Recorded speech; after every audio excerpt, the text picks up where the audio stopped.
রিক্সা চালালে হয়তো এক কিংবা দুই বেলা খেতে পারে, কিন্তু এরাও গণতন্ত্রের পক্ষের এক দুর্জয় সাহসী সৈনিক হিসাবে নিজের জীবন যে দিয়ে দিতে পারেন, এইরকম অকাতরে নিজের জীবন আত্মদান করতে পারেন, এইটা আমি সেদিন দেখেছি। সেই বাসায় বাসায় একদিকে দেখেছি কান্নার রং, আরেকদিকে দেখেছি ওই পরিবারের কি অদম্য সাহস, কি আত্মপ্রত্যয় যে তার স্বামী মারা গেছে, তার সন্তান মারা গেছে, কিন্তু তারপরেও তারা যে সত্যের জন্য, তারা যে ন্যায়ের জন্য লড়াই করেছে, সেইটা আমরা দেখেছি প্রস্ফুটিত হতে। তার মায়ের চেহারা দিয়ে ওই মৃত, ওই শাহাদাত বরণকারী রিক্সা চালকের স্ত্রীর চেহারায়, তার সন্তানের চেহারায় আমরা সেইটা ফুটে উঠতে দেখেছি। বন্ধুরা আমার, একটি কথা আছে আমাদের দেশে প্রভাব, যে ঢেকি, ঢেকি চিনেন তো, যেখানে ধান ভাগে, সেই ঢেকি স্বর্গে গেলেও নাকি ধান ভাগে। আর এখন দেখি ঢেকি নরকে গেলেও ধান ভাগে। শেখ হাসিনা পালিয়েছেন 5 তারিখে, যে শেখ হাসিনা তার যুবলীগ ছাত্রলীগকে নানা প্রলোভন দিয়েছেন, আশ্বাস দিয়েছেন, তোমরা নামো, তোমরা প্রতিহত করো। প্রতিহত মানে তোমরা গুলি করো, তোমরা হত্যা করো, এর ফ্রি লাইসেন্স দিয়েছেন শেখ হাসিনা।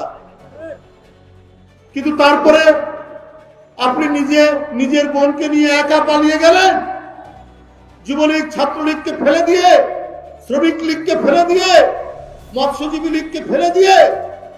হাই আপনি নেত্রী, নিজের জীবন বাঁচাতে আপনি নিজে পালিয়ে চলে গেলেন, আর যাদেরকে দিয়ে আপনি হত্যা করালেন, জীবন কেড়ে নিলেন গণতান্ত্রিক কর্মীদের, সেই সমস্ত পুলিশ কর্মকর্তা 2-1 জন পালিয়েছে, সবগুলোকে রেখে দিয়ে আপনি পালিয়েছেন। তো আপনি এরপরে যে দেশে আশ্রয় নিয়েছেন, সেই দেশ থেকে মাঝে মাঝে আওয়াজ তোলেন, আমি কাছাকাছি আছি, ভিডিও ভাইরাল হয়, সেই ভাইরালে শোনা যায় তিনি বলেন আমি কাছাকাছি আছি, দূরে নয়, নেতা কর্মীদের উজ্জীবিত করার জন্য। কিন্তু আর আগের মতো তিনি আর সাড়া পান না।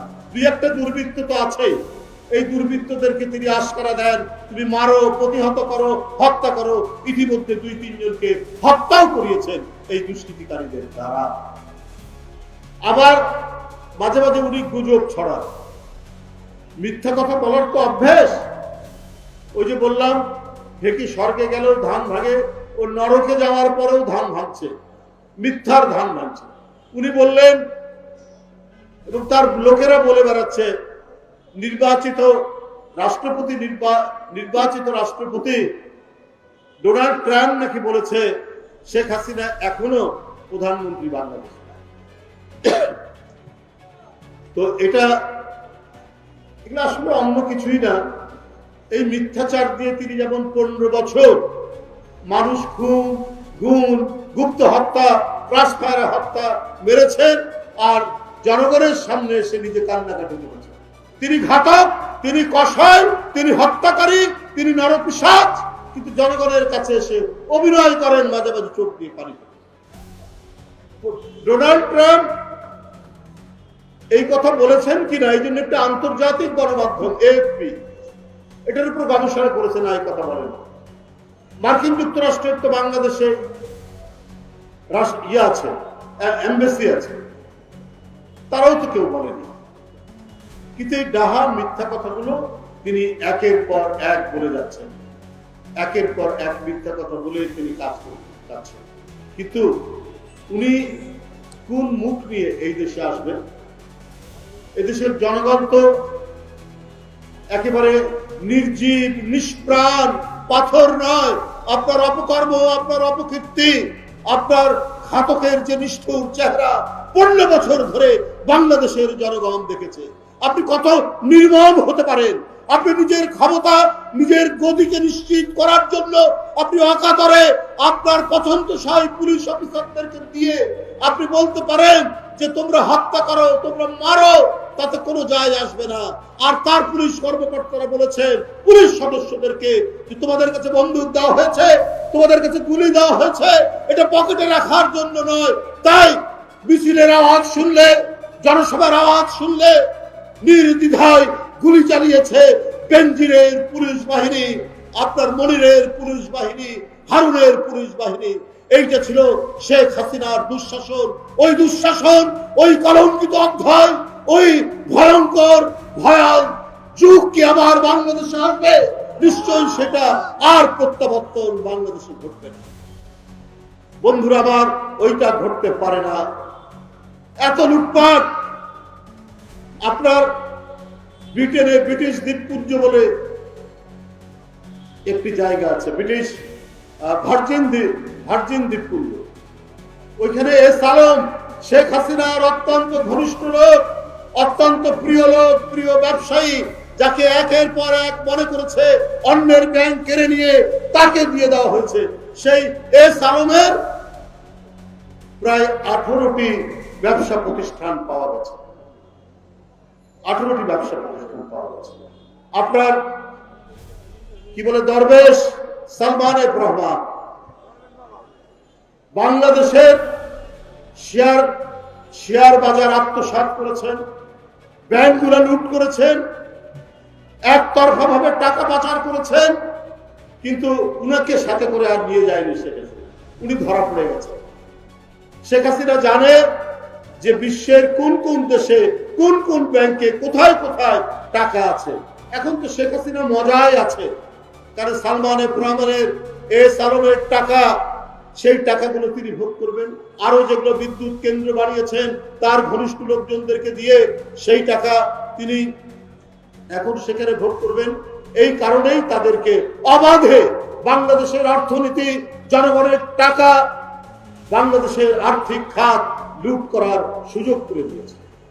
এখন কারাগারের ভিতরে নাকি সালমান এফ রহমান খুব বহাল তবিয়তে আছেন শুনি, সেইখানে নাকি নানা তৎপরতা চালাচ্ছে। হতেও পারে আপনার এই যে গার্মেন্টস সেক্টর যে অস্থির হয়ে আছে, প্রতিদিন রাস্তা অবরোধ, পথ অবরোধ একটার পর একটা ঘটে যাচ্ছে। এগুলো অস্থিতিশীলতা করার জন্য সালমান এফ রহমানদের যে ভূমিকা নেই এটা বলা যাচ্ছে, কারণ প্রায় 90% গার্মেন্টস ফ্যাক্টরি হচ্ছে এই আওয়ামী ঘনিষ্ঠ মানুষদের, যাদের সাথে সালমান এফ রহমানের সম্পর্ক আছে। আপনার 343 জন যাদের ব্যাংক অ্যাকাউন্টে, এটাও গণমাধ্যমে উঠেছে, প্রায় 14,500 কোটি টাকা আটকে পড়ে আছে, আটকানো আছে। মানে তাদের ওই অ্যাকাউন্ট, যে সে অ্যাকাউন্টের মধ্যে অবৈধভাবে সেগুলো সেখানে রক্ষিত আছে।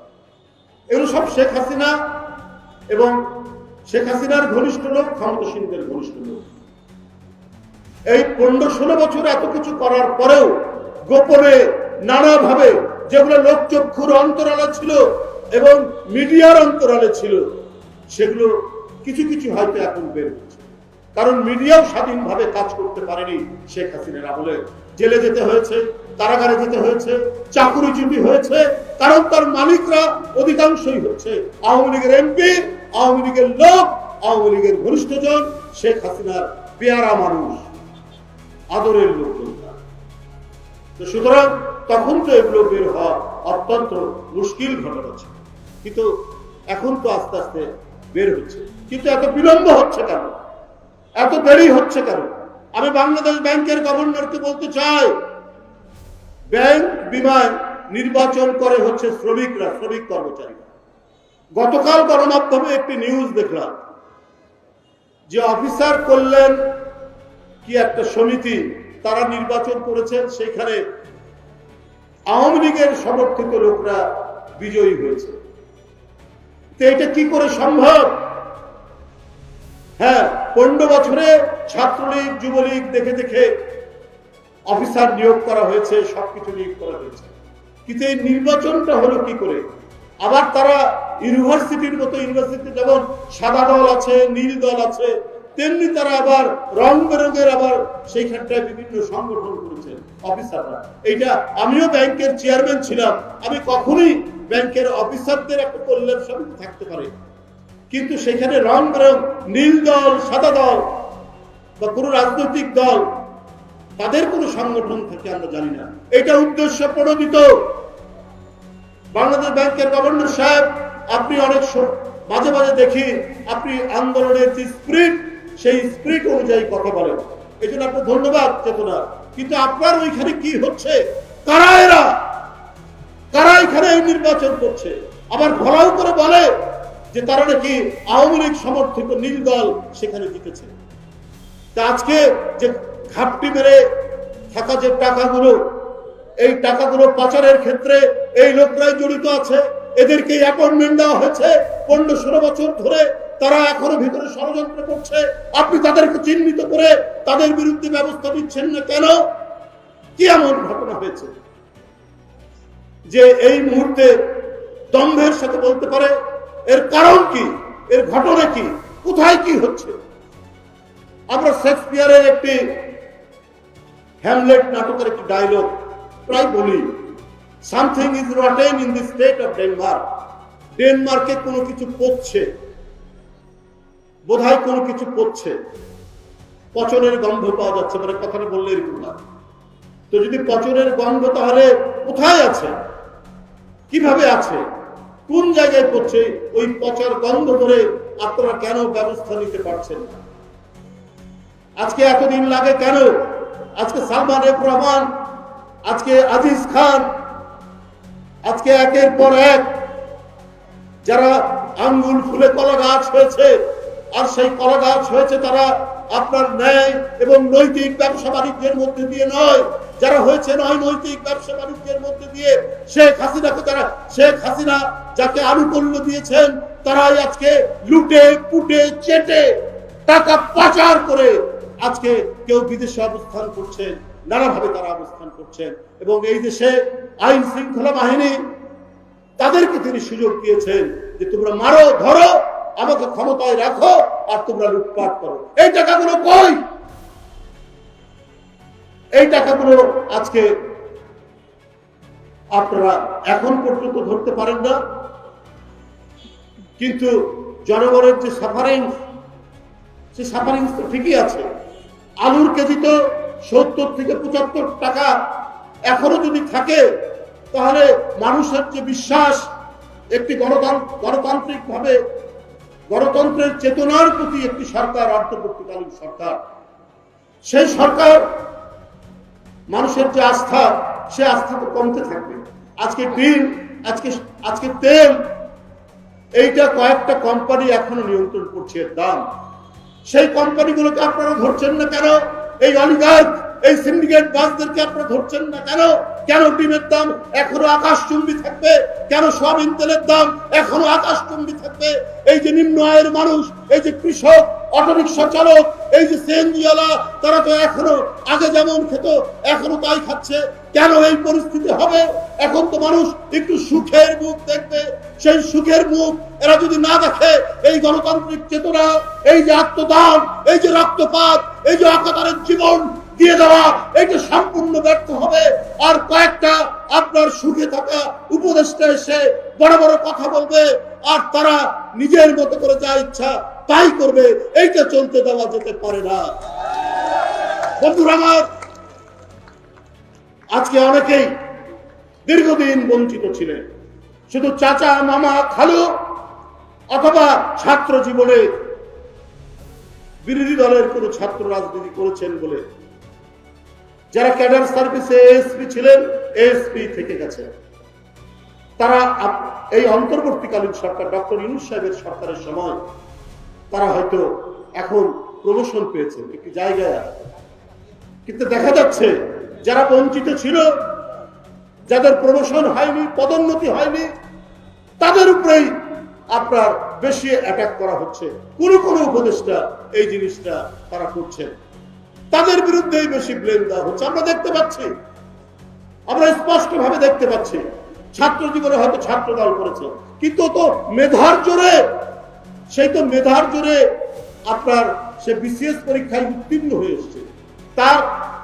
তাকে 15-16 বছর হয়তো পদোন্নতি দেওয়া হয়নি, শুধুমাত্র তার ছাত্র জীবনের ব্যাকগ্রাউন্ডের কারণে, অথবা চাচার শ্বশুর অথবা মামার শ্বশুর বিএনপি করে, এই কারণে দেওয়া হয়। এখন তো তারা একটি জায়গায় থাকবে। এখনো দেখা যাচ্ছে চুপচাপ ঘাপটি মেরে থাকা আন্দোলন সংগ্রামের কোন স্পিরিটের সাথে যাদের কোনো সম্পর্ক নাই, খালি শুনি তারা সুশীল সমাজের লোক, তারা হলো গুণীজন, তাই তাদেরকে উপদেষ্টা করা হয়েছে। তো এই গুণীজন উপদেষ্টারা তারা তো চাকরিজীবীর মতো তারা কাজ করছে, কিন্তু বিপ্লবী সরকারের উপদেষ্টারা তো হবেন বিপ্লবী, তাদের চেতনা থাকবে অত্যন্ত গতিশীল চেতনা।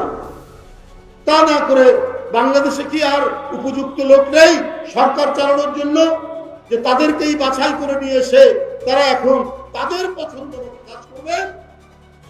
এটা আমরা ডক্টর ইউনূস সাহেবের কাছে আমরা আবেদন জানাতে চাই, আমরা অনুরোধ জানাতে চাই। গণবিচ্ছিন্ন মানুষ কোনদিনই জনগণের উপকারে কাজে লাগে না। গণবিচ্ছিন্ন মানুষ কখনোই কল্যাণকামী এবং বিপ্লবী কোনো কাজ করতে পারে না। বন্ধুরা আমার, আমি বক্তব্য নির্ধারণ করব না। আমি আজকে এই সভায় আমি যারা উপস্থিত সবাই শ্রমজীবী, আজকে শ্রমিক নেতৃবৃন্দ এখানে উপস্থিত আছেন, এবং শুধু শ্রমজীবী নয়, যারা এই গণতান্ত্রিক আন্দোলনে যাদের পরিবারের অনেকেই আত্মহত্যা দিয়েছেন, যাদের সন্তানরা লেখাপড়া করত, তাদের যাতে লেখাপড়া হয়, তারা যেন লেখাপড়া চালিয়ে যেতে পারে, এইটি আজকে অন্তর্বর্তীকালীন সরকার ডক্টর ইউনূস সাহেবের প্রতি আবেদন করব। আজও কেন আমি পঙ্গুতে 4-5 দিন আগে গিয়েছিলাম, আমি এবং জাতীয় স্থায়ী কমিটির সদস্য সালাউদ্দিন আহমেদ, যিনি প্রায় 9 বছর ভারতে যাকে গুম করে রাখা হয়েছিল, বাংলাদেশে গুম করে ভারতে পাঠানো হয়েছিল, আমরা গিয়ে দেখে এসেছি। এখনো 86 জন শুধু পঙ্গুতে কাতরাচ্ছে। কারো পায়ের মাংস খুলে গেছে, কারো পিঠের মাংস খুলে গেছে, কারো এক চোখে গুলি ঢুকে চোখ ব্যান্ডেজ অবস্থায় আছে। এদের দায়িত্ব কি রাষ্ট্র নেবে না? এই যে এতগুলো রিকশাওয়ালা শ্রমিকজীবী মানুষ 97 জন, এদের দায়িত্ব তো রাষ্ট্র নেবে। আমরা বিরোধী রাজনৈতিক দল, রাষ্ট্র তো আমাদের হাতে নেই। দলের পক্ষ থেকে দলের ভারপ্রাপ্ত চেয়ারম্যান তিনি সর্বাত্মক ভূমিকা নিয়েছেন, দাঁড়ে দাঁড়ে আমাদেরকে পাঠাচ্ছে। আমরা বিএনপি পরিবারের নাম করে বিএনপির লোকজন নানাভাবে তিনি প্রতিদিন তাগিদ দিয়ে দাঁড়ে দাঁড়ে যে সমস্ত পরিবার ভিকটিম এই আন্দোলনের স্বৈরাচারী সরকারের পুলিশ শিকার, কিন্তু দায়িত্ব তো রাষ্ট্রের, রাষ্ট্রই তো এই পরিবারের দায়িত্ব নেবে। আজকে যতজন শহীদ হয়েছেন, যারা পঙ্গু হয়েছেন, যার চোখ নেই, যার হাত নেই, যার পা নেই, তাদেরকে তো সরকারের একটা তালিকা করা দরকার। সেই তালিকা করে তাদের হয় মাসিক ভাতা বা পরিবারে কেউ উপার্জনক্ষম থাকলে তাকে উপার্জনের ব্যবস্থা করা, এটা তো সরকারের দায়িত্ব। আমি আবারও দাবি জানাচ্ছি আজকের এই সমাবেশ থেকে, যে সমস্ত রিক্সা চালক ভাই, যে সমস্ত শ্রমিক দলের নেতারা এবং শ্রমজীবী মানুষ মারা গেছেন প্রায় 97 জন, তাদের পরিবারের দায়িত্ব, তাদের ভাতার দায়িত্ব রাষ্ট্রের, অবিলম্বে তাদের পরিবারের ভরণ পোষণের সম্পূর্ণ দায়িত্ব রাষ্ট্র নেবে, এই দাবি আমি করছি অন্তর্বর্তীকালীন সরকারের কাছে। যারা পঙ্গু হয়েছেন, যারা পঙ্গুত্ব বরণ করেছেন, যারা আহত, যারা এখনো হাসপাতালে কাতরাচ্ছেন, তাদেরকে আশু চিকিৎসা দিয়ে তাদেরও পরিবারের যাতে কোনো ধরনের কষ্ট না হয় সেই ব্যবস্থা অন্তর্বর্তীকালীন সরকার করবে। এই বলে আপনাদেরকে সবাইকে সংগ্রামী সালাম জানিয়ে আমার বক্তব্য শেষ করছি। খোদা হাফেজ।